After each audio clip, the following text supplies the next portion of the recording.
Lundi 9 juin 2025, vous écoutez les programmes du studio Kalangou. Tout de suite, le journal dans une présentation de Mokhtar Hamadou. Au sommaire de cette édition, les États-Unis suspendent temporairement les visas étudiants dans le monde. Une décision qui entre dans le cadre d'une campagne politique du gouvernement de Donald Trump. Après la Tabaski, il reste encore des moutons invendus sur le marché du bétail à Niamey. Les vendeurs évoquent les raisons dans cette édition. Aux États-Unis, l'administration du président Donald Trump a ordonné aux ambassades américaines dans le monde de suspendre temporairement la prise de rendez-vous pour les visas étudiants ou de programmes d'échange.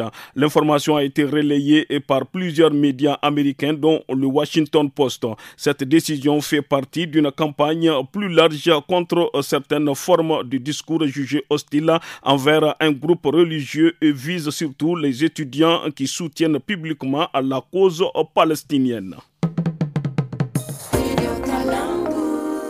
La communauté musulmane a célébré vendredi l'Aïd el-Kébir, également appelée fête de Tabaski. À Torodi, dans la région de Tillabéri, de nombreuses familles déplacées n'ont pas pu procéder au sacrifice rituel. Écoutons quelques réactions à ce sujet au micro de Boubacar Seyni. Parmi nous les déplacés, vraiment près de 90% n'ont pas pu immoler d'animal par manque de moyens. Ni la mairie, ni les ONG ne nous ont rien envoyé pour fêter la Tabaski. Il n'y a que les Turcs qui sont venus hier égorger 50 veuves pour nous distribuer la viande comme charité. Vraiment, nous n'avons pas fêté la Tabaski. Celui qui n'arrive même pas à manger à sa faim, comment peut-il immoler un animal? Sans moyens, c'est impossible. Je n'ai pas pu immoler d'animal. On vous cherche et vous quittez chez vous les mains vides. Comment peut-il fêter Tabaski? À Niamey, après la fête de Tabaski, plusieurs vendeurs de bétail dressent le bilan des ventes. Selon ceux du marché Tourakou de Niamey, un grand nombre d'animaux restent encore à écouler. Des propos recueillis par Déborah Maman et Samira Diofou. En fait, les gens ont acheté beaucoup d'animaux cette année, mais il en reste tout de même. Au début, leur prix était très élevé, mais après, les prix ont baissé. Et chacun a pu immoler un animal en fonction de sa bourse.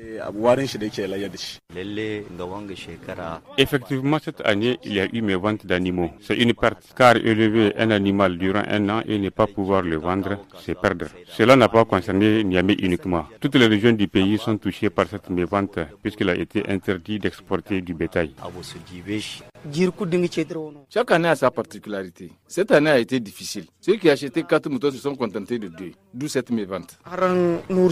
Des jeunes de la ville de Zander ont lancé une initiative citoyenne appelée Zander Ville Propre visant une gestion plus responsable des déchets. Le projet est porté par l'association Nouvelle Horizon dirigée par Kachalla Mustafa. Il est au micro de notre correspondant de Zander, Ali Keita. Aujourd'hui, Zander produit plus de 6000 tonnes de déchets par jour. Donc nous pensons qu'il est urgent de pouvoir doter Zander d'un site d'enfouissement ou bien d'un site d'incinération de ces déchets-là afin de produire de l'énergie peut-être, ou sinon trier et recycler ce qui est recyclable et tout ce qui n'est pas recyclable puisse être déposé dans un site d'enfouissement en bonne et due forme. Nous avons des agents de collecte qui vont passer faire la collecte de ces déchets 2 à 3 fois par semaine. Les poubelles sont déjà déposées sur les différents sites et le projet pourra démarrer incessamment. Nous avons créé 5 emplois permanents. L'objectif, c'est de créer au moins 100 emplois permanents d'ici un an. La saison des pluies s'installe progressivement au Niger. Comme chaque année, de nombreux paysans commencent à s'aimer dès les premières précipitations. Beaucoup perdent ainsi leurs semences lorsque les conditions ne sont pas encore favorables, explique Mme Moussa Zainabou, directrice des relations publiques de la ferme sémencière Aïnoma. Elle est au micro de Ali Niali.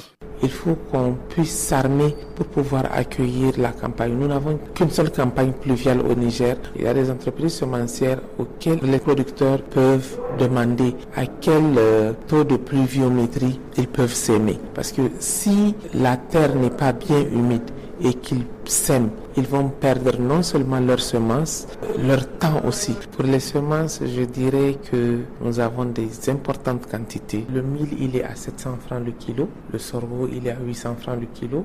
Le niébé est à 1500. L'arachide est à 2000. Le sésame aussi est à 2000. Fin de ce journal. Merci, à bientôt.